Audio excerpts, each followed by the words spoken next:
যেখানে দুর্নীতি এবং অরাজকতায় ছেয়ে গেছে গোটা দেশ, ঠিক সেই সময় দেশের দায়িত্বভার গ্রহণ করল বিএনপি সরকার। এবং এই বিএনপি সরকার কি পারবে ভূমি সংক্রান্ত ২ টি জটিল সমস্যার সমাধান করে সুষ্ঠু এবং ন্যায়ভিত্তিক ভূমি সেবা প্রদান করতে?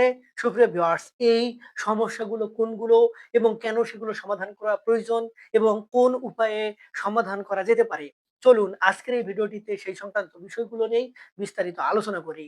সুপ্রিয় ভিউয়ার্স, ভিডিওটি দেখার পর যদি আপনাদের ভালো লাগে, আরো কোনো ভিডিও দেখার আগ্রহ জন্মায়, তাহলে আমাদের চ্যানেলটি সাবস্ক্রাইব করে রাখতে পারেন। আর পরবর্তীতে নতুন কোনো ভিডিওর নোটিফিকেশন পেতে সাবস্ক্রাইব বাটনের পাশের বেল আইকনটি চেপে দিয়ে রাখবেন।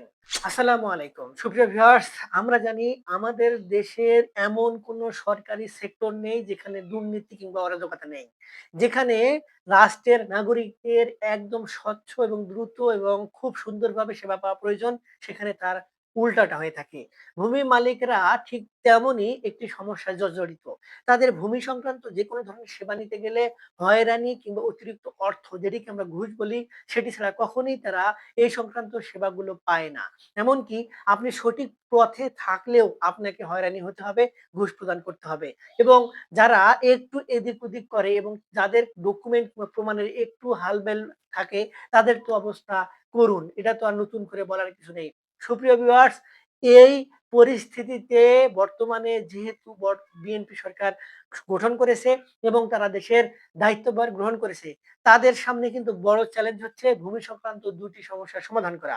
এই ২ টি সমস্যার মধ্যে ১ম এই যেটি আসে সেটি হলো ভূমি দস্যুদের ঠেকানো।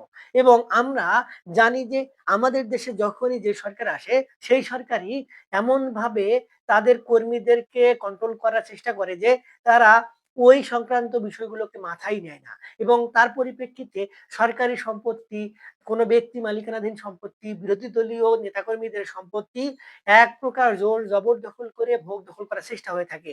যেগুলো হরহামেশাই ঘটে থাকে। স্বাভাবিকভাবেই যখন কোনো সরকার ক্ষমতায় আসে, তারা পূর্বের সরকারের রেখে যাওয়া সরকারি লিজ দেওয়া সম্পত্তিগুলো যদি কোনো ভাবে কোনো সরকারি কর্মকর্তা কর্মচারীরা কিংবা দেশের কোনো রাজনৈতিক ব্যক্তিবর্গ ভোগ দখল করে কিংবা লিজ নেয়, তাদের থেকে ছিনিয়ে নেওয়া হয়। ছিনিয়ে নিয়ে যারা ক্ষমতায় থাকে তারা ভোগ দখল করার চেষ্টা করে।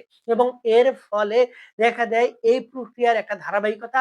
এবং ওই সরকার চলে গেলে পরবর্তীতে যে সরকার আসে, তারা আবার নতুন করে সেগুলো ভোগ দখল করার চেষ্টা করে, জবরদখল করার চেষ্টা করে। এতে করে সমস্যা কিন্তু শেষ হয় না।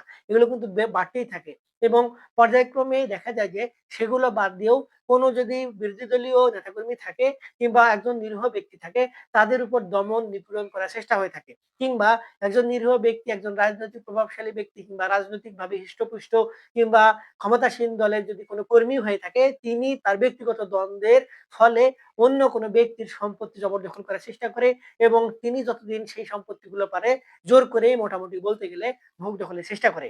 এবং আরো কিছু বিষয় রয়েছে, যেমন ওয়ারিশদের সম্পত্তিও কিন্তু কোনো একজন ব্যক্তি ভোগ দখল করার চেষ্টা করে এবং সেটি কিন্তু হরহামেশা আমরা দেখে থাকি। তো এই যে জবরদখল করে রাখার প্রবণতা, অন্যের সম্পত্তি মেরে ধরে খাওয়ার প্রবণতা কিংবা এই যে অরাজকতা, এবং এতে করে যে ভূমি কর্মকর্তারা জড়িত, অর্থাৎ ভূমি অফিসের কর্মকর্তারা জড়িত থাকে, তাদেরও কিন্তু এই বিষয়গুলোকে এড়িয়ে সঠিক পথে নিয়ে আসা এবং দুর্নীতিটাকে বন্ধ করা, এগুলো কি এখন সম্ভব? এবং বিএনপি সরকার কি সেগুলো পারবে? যদি এই অরাজকতাগুলো সমাধান করে দিতে পারে এবং দেশের আইন শৃঙ্খলা পরিস্থিতি নিয়ন্ত্রণে নিতে পারে এবং আইনের সুশাসন প্রতিষ্ঠা করতে পারে, তাহলেই সম্ভব। এর বাইরে কিন্তু সম্ভব না। এরপরে আরেকটি বিষয় আছে যে ১ম প্রক্রিয়ায় জমিগুলো জবরদখল কিংবা ভোগ দখল ছিনিয়ে নেওয়া হলো এবং ওই সকল ব্যক্তিবর্গ যেটা করে পরবর্তীতে আইনগত প্রক্রিয়ায় সেই সকল সম্পত্তি তার মালিকানায় নেওয়ার চেষ্টা করে। অর্থাৎ অন্যের জমি নিজের নামে চালিয়ে নামজারি খতিয়ান সংশোধন করার চেষ্টা করে, অন্যকে ভুয়া মালিক সাজিয়ে সেই সকল সম্পত্তির দলিল তৈরি করার চেষ্টা করে। এই কাজগুলো কিন্তু হরহামেশাই হয় এবং এই কাজগুলোকে বৈধতা দেওয়া হয় ভূমি অফিস কিংবা ভূমি সংক্রান্ত যে প্রতিষ্ঠানগুলো রয়েছে সেগুলো থেকে। এবং মেক্সিমাম ক্ষেত্রে এই বিষয়গুলো ওই ভূমি অফিসের কর্মকর্তারাও জানে এবং তারা এই বিষয়গুলো জেনে বুঝেই শুধু কিছু সামান্য পরিমাণে টাকার লোভে, টাকার কারণে তারা কিন্তু এই বিষয়গুলো করে থাকে এবং বৈধতা দিয়ে থাকে। এবং পরবর্তীতে যখন আসল মালিক জমিগুলোর ভোগ দখল নিজের আয়ত্তে নিয়ে আসার চেষ্টা করে, তারা কিন্তু নানান পর্যায়ে বিপদে গ্রস্ত হয়। তারা কিন্তু সঠিক প্রক্রিয়ায় সেগুলো নিজের কাছে ফিরিয়ে নিয়ে আসতে পারে না।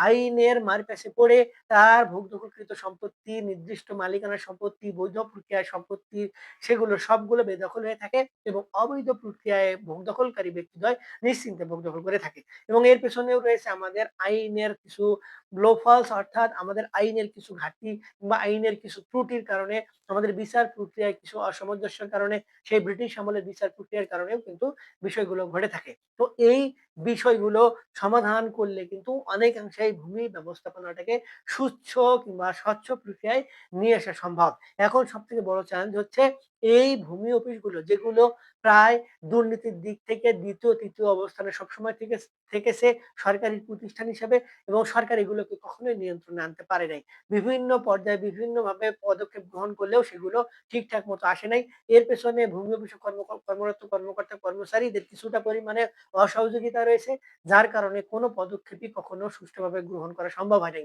এবং যারা ভূমির মালিক বা দেশের জনগণ, তাদেরও কিছু সমস্যা রয়েছে। এই যে যারা জবরদখল করে রাখে, তারা কি ভালো মানুষ?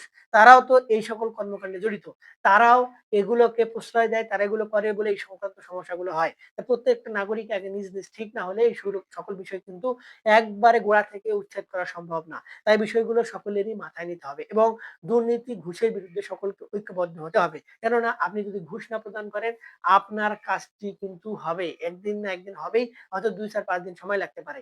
কিন্তু আপনি ঘুষ দিয়ে তড়িঘড়ি করে বিষয়গুলো সম্পন্ন করেন বলেই আপনার এই বিষয়গুলোকে তারাও প্রশ্রয় পাচ্ছে, তারাও সেই বিষয়গুলো এভাবেই ডিল করার জন্য ব্যবস্থা গ্রহণ করছে।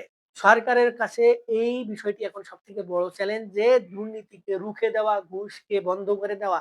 এখন দেখার বিষয় যে বর্তমান সরকার এই বিষয়টিকে কতটুকু গুরুত্ব সহকারে দেখে এবং কতটুকু সমাধান করতে পারে। সুপ্রিয় ভিউয়ার্স, আশা করি এই বিষয়গুলো সমাধানের মাধ্যমে ভূমি মালিকেরা খুব সুন্দরভাবে, খুব সহজেই তাদের ভূমি সেবা সংক্রান্ত বিষয়গুলো দুর্নীতি কিংবা ঘুষ ছাড়াই পেয়ে যাবেন এবং সেই ব্যবস্থাটি সরকার গ্রহণ করবে। সুপ্রিয় ভিউয়ার্স, আশা করি আপনারা ভিডিওতে যারা মনোযোগ সহকারে থেকেছেন, ১ম থেকে দেখেছেন, তারা একটু হলে বুঝতে পারছেন যে কোন বিষয়গুলো আসলে সমাধান করা প্রয়োজন। তারপরে এই সংক্রান্ত বিষয়গুলো নিয়ে যদি আপনাদের আরো কোনো কিছু জানার থাকে বা ভূমি সংক্রান্ত কোনো বিষয় নিয়ে আপনার জানার আগ্রহ থাকে, তাহলে আমাদের ভিডিওর নিচে কমেন্ট বক্স রয়েছে, সেখানে কমেন্টস করবেন। আমরা আপনাদের সহযোগিতা করার চেষ্টা করব। আজকে পর্যন্তই। দেখা হবে সামনে নতুন কোনো ভিডিওতে। ততদিন পর্যন্ত ভালো থাকবেন। ধন্যবাদ।